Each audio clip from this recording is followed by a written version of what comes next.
Excellent. Howdy, guys. Welcome to our end of financial year reset. And I've been doing a little bit of thinking on this about how we don't necessarily want to make it all about the numbers and money. And I think a good chance for us to spend some time reflecting on our business. So first of all, if you're watching this, thank you for taking the time to invest in your business today, because I think we get caught up in a lot of the doing and the juggling of everything. Sometimes it's really good, or it is necessary, to take a step back and have a look at the bigger picture, see what's working, what's not working, and then take a lead from that. So I know that it can already seem, at end of financial year, can seem like there's a full list, so I don't want to add to the overwhelm, but about helping you to feel more organised, more confident and clearer in where you're heading next for the new financial year. It's a good chance, a lot of the times we do a bit of a reset at the end of the year as well, with some reflection. And while we can make changes at any time in our business, it sometimes feels nice to have a timeline of 1st of July, right, we're going to get things started from here, or 1st of January. So sometimes we do need some of those dates to help push us into action. So don't think that you need to fix everything all at once. It's just more a chance to have a look at where you're at in your business, what's working now, and what you want to do for the second half of this, calendar year, and also for the new financial year. So you've got the workbook that's free to download, that's downloadable. So with that is kind of the structure that I would use, and I do use to assess where I'm at this point in the end of financial year, but also mid-year. And funnily enough, there's not a whole lot in there about compliance and numbers. There are things in there that are needed. So I'm just going to go through step by step, just to make sure that we understand where the opportunities are for and the value is in covering some of these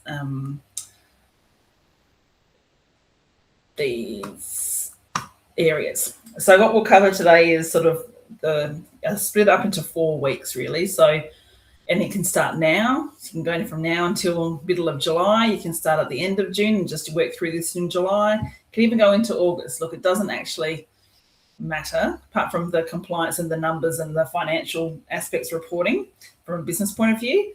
The rest of it can be done at any time.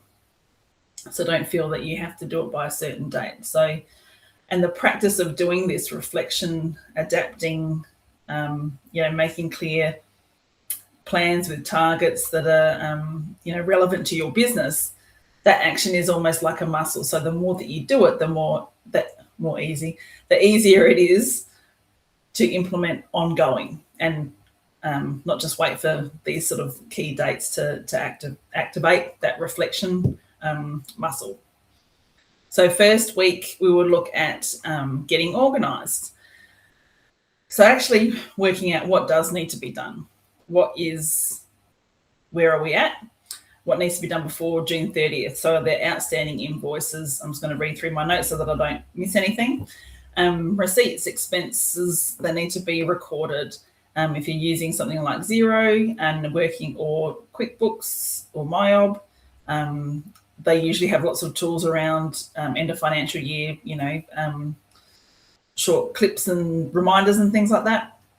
But also making sure you work with your accountant to make sure you know what you need to do.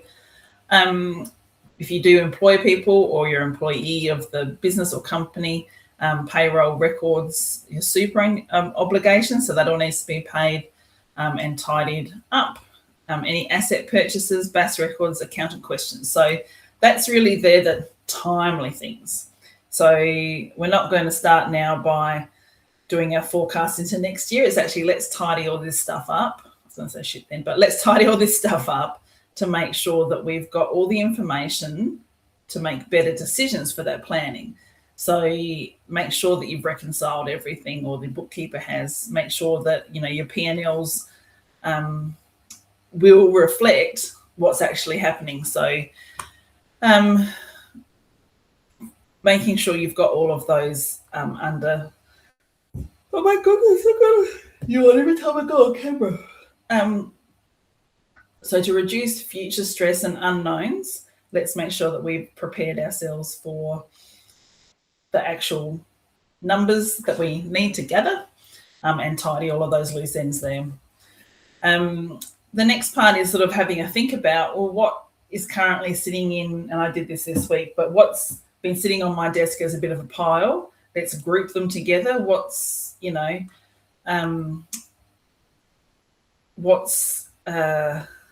are they at? So I guess kind of like that state of play. Where are things at? What are these in this pile for? And, I put a sticky note on top of it and be like, to be paid, to be invoiced, those sorts of things. So just kind of getting a little bit of structure in place there. And the first week, I also want you to have a look at taking a moment before you look forward to look sort of backwards. So have a look in that rearview mirror and say, what worked this year? So what things did you feel good about? What things didn't work? What didn't you feel great about? So even just writing those things down helps you to sort of, I guess, identify the things you want to do more of, things you want to do less of, or from if it's a sales point of view or a type of client point of view, noting down some of those things and having some time to reflect on that can help you when you're moving forward. Perhaps have a look at where did you make the most money or have the biggest profit? Where were you challenged with tasks or deadlines or a type of service or product that you're offering where you felt stretched or it was very last minute, or is this the way that it's always going to be? So just, I guess, reflecting on some of those things can help you again to get the current state of play. So I've got some examples for Sophie, the cafe owner,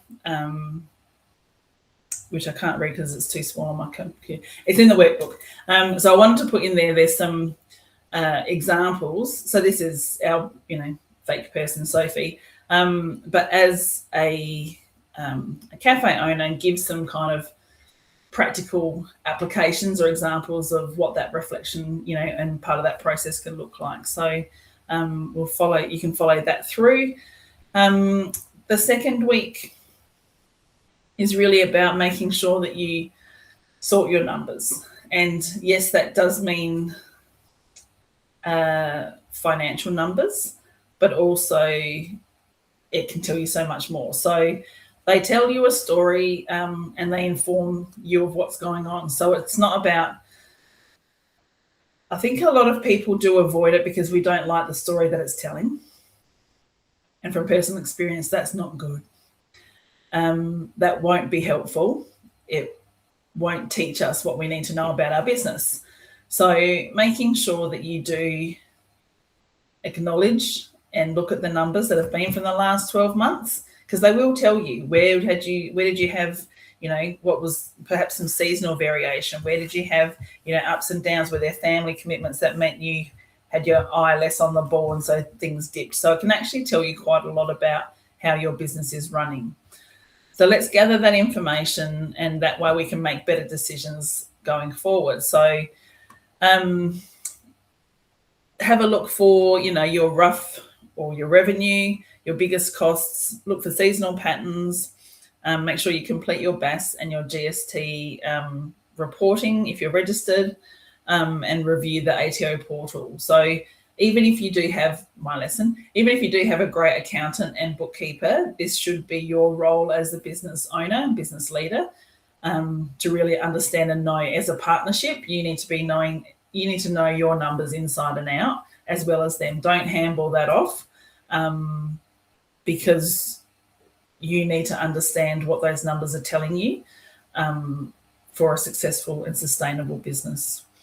So if you do have employees, make sure you look at your payroll, reconciling that, your leave balances, super payments, staff costs, and anything that's outstanding from a compliance point of view that you need to do. So by having a look at your numbers, have a look and see, do you notice patterns? Is it, within a certain month, and you can sort of drill down into that as well while we're having this reflection moment.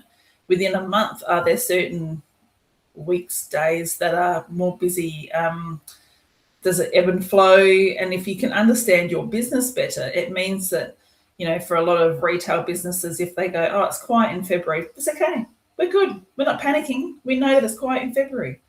We know that we've got other activities around, Easter, March, April. We've got things go. It's fine. So it removes a bit of the stress. It gives you back some of that control and clarity around your business. So, and the numbers will support some of those gut feels that we have when we understand our business.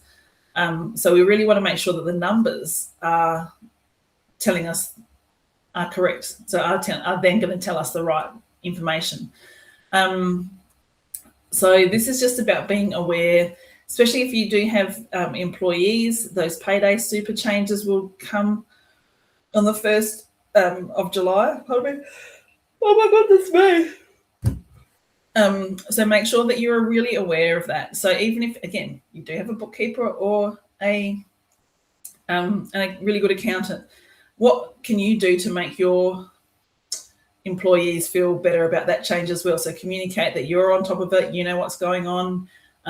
Make sure that your payroll system, so 0 Mile, and that's all set up correctly, and get your professional advice to make sure that that's tickety-boo. We don't want employees coming to us and saying, oh, this hasn't gone through properly, because that's a really awkward conversation and not great for the employee, and dissolves that sort of trust that they have with you. So make sure that your systems are set up, your communication, your understanding of what that payday super means. And then also just making sure that you have a look with your numbers. Is there anything that you need to adjust before that starts from the 1st of July? So again, just sorting those numbers. Bruce, this is probably a bigger week, but and it should be. So I would dedicate some time to it. So reviewing, making sure all of those numbers are in there, they're correct, your obligations are done and ready to be paid. Have a look at your profit and loss. Have a look at what the last 12 months looks like. Have a look at it. Even one of my favorite views in Xero is to look at this current quarter, but then look at it back against the last 4 quarters. So then I can just sort of see quarterly, seasonally, are there dips, ebbs, flows? Is it increasing? Is it decreasing? So find the report or the way to look at it that works for you and your business.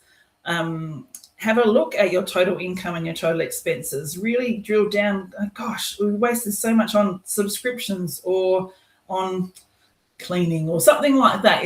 Are there areas that really we should be tightening up to make this look better for next financial year? Review your cash flow, particularly for those who have employees. So with the payday super, you will need to be paying that weekly, with every payday. So whether it's weekly, fortnightly, monthly. So pop those in. Have a look at what that cash flow is going to look like.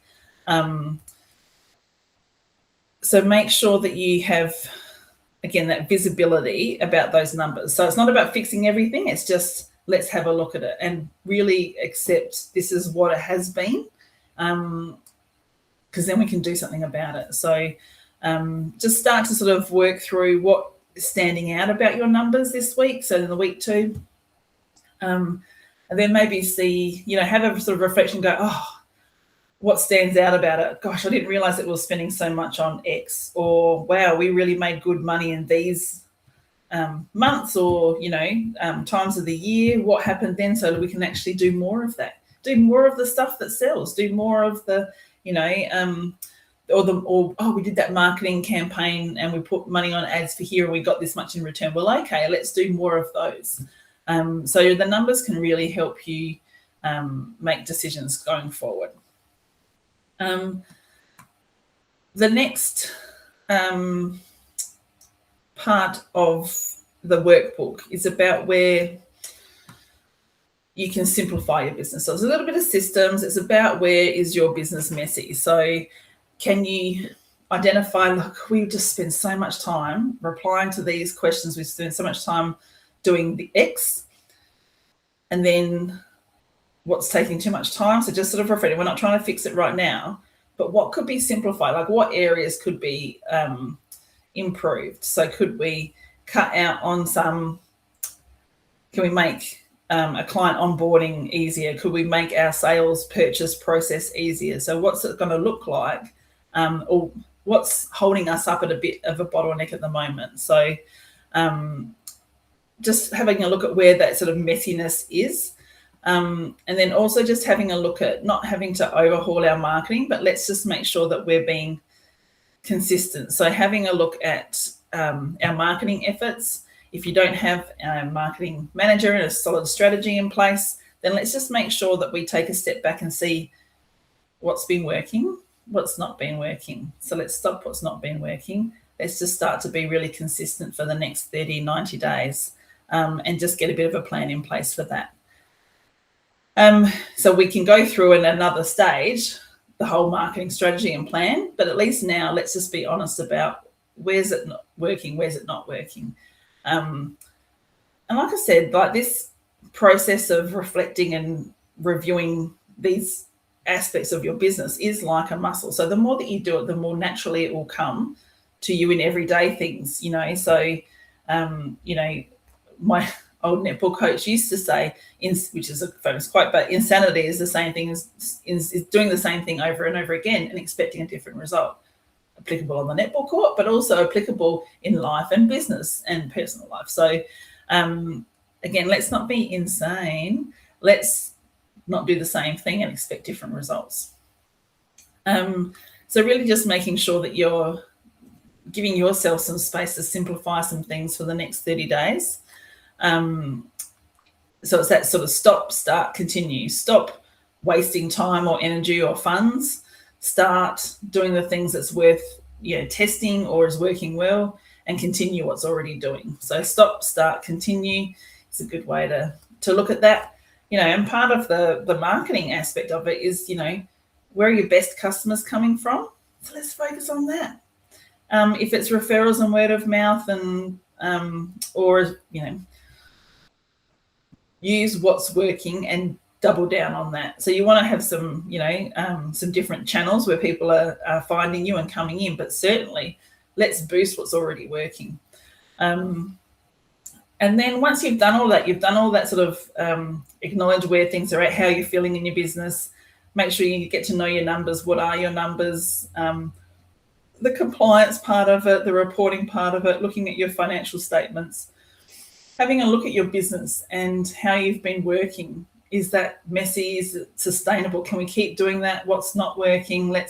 Where are some areas we might look at changing for, you know, the next financial year? Now we can move on to that fourth week or, you know, of this monthly sort of reset and look at what do we want the next year to be looking like, you know, and this is about finding some momentum and setting your direction. So really, what do you want more of? Is it more profit, more time, more customers, better systems, less stress? So choose, you know, a couple of priorities and then work on how you're going to achieve that. Because again, if you have those key priorities, so don't dwell on what hasn't worked too much. Just let's go, hey, we tried that, we didn't work. Find a clear, you know, to have 3 priorities and then even nail it, like whistle it down to 1 and go, look, do you know what? I'm replying so much to all these emails. What I'm going to do is I'm going to do a frequently asked questions PDF, and everybody gets that at the start or whatever. Like, so, or create an email sequence, which is for new clients onboarding. That's, you set it up once and it's done. And perhaps that can ease some of the pressure on your, you know, admin person or you personally, or find a way to actually, you know, give you back more time by funneling people a different way to give them that information first up before they get to you. So a bit of not gatekeeping, but, you know, filtering, that's probably the right word. So you don't need a perfect 12-month plan, but let's just look on the next quarter. So the next 90 days, next 30 days. And then also go, well, I've got in here, why might you not get this done?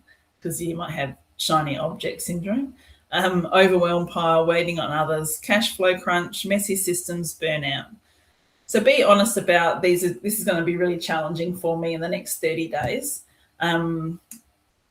But write the plan down, commit to it, tell a friend, tell us in the community group, because one action that you take that'll move you towards your goals and what you want your next financial year to look like will start to lead into other wins and other more positive actions and results for you and your business. So I would just focus on the next quarter. You don't have to do everything today. You don't have to overhaul everything. Focus on the next 30 to 90 days. So the next month and the next quarter. And then get some of that momentum going. And I think that by having that reflective piece, we know where we've been, we know where we are, then we can see where we're going is really helpful, because you're not starting from scratch. You're starting from the experience of the last 12 months at least, and what you've learned through that. And you're bringing all of that into the next financial year. So I would just, if you do need help, this is, we've got the checklist in the workbook. So I want you to just print off even just those 2 pages. Print those off, use that as a guide, tick them off. You'll be way ahead of where you would have been if you'd just gone, I've just done my tax return and that's it.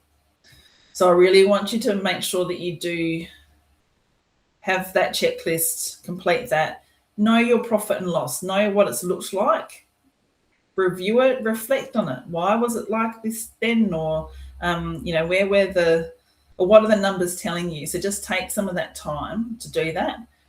Have a look and review where you've put your energy and money into marketing activities, what's worked, what hasn't worked. And you don't have to overhaul it, but maybe just focus on the things that have worked and have given a return. Set 3 priorities, and then if you can whittle it down to 1 for the next 30 days, let's just keep it really simple. And then you can start building an action plan for the next quarter, 3 months. Make sure if you've got an accountant, you book in a meeting with them, or if they haven't already. And again, if you do need extra help, book a coaching session, and we can go through some strategy work as well. So, but really this work needs to be done before you know where you're going to get to.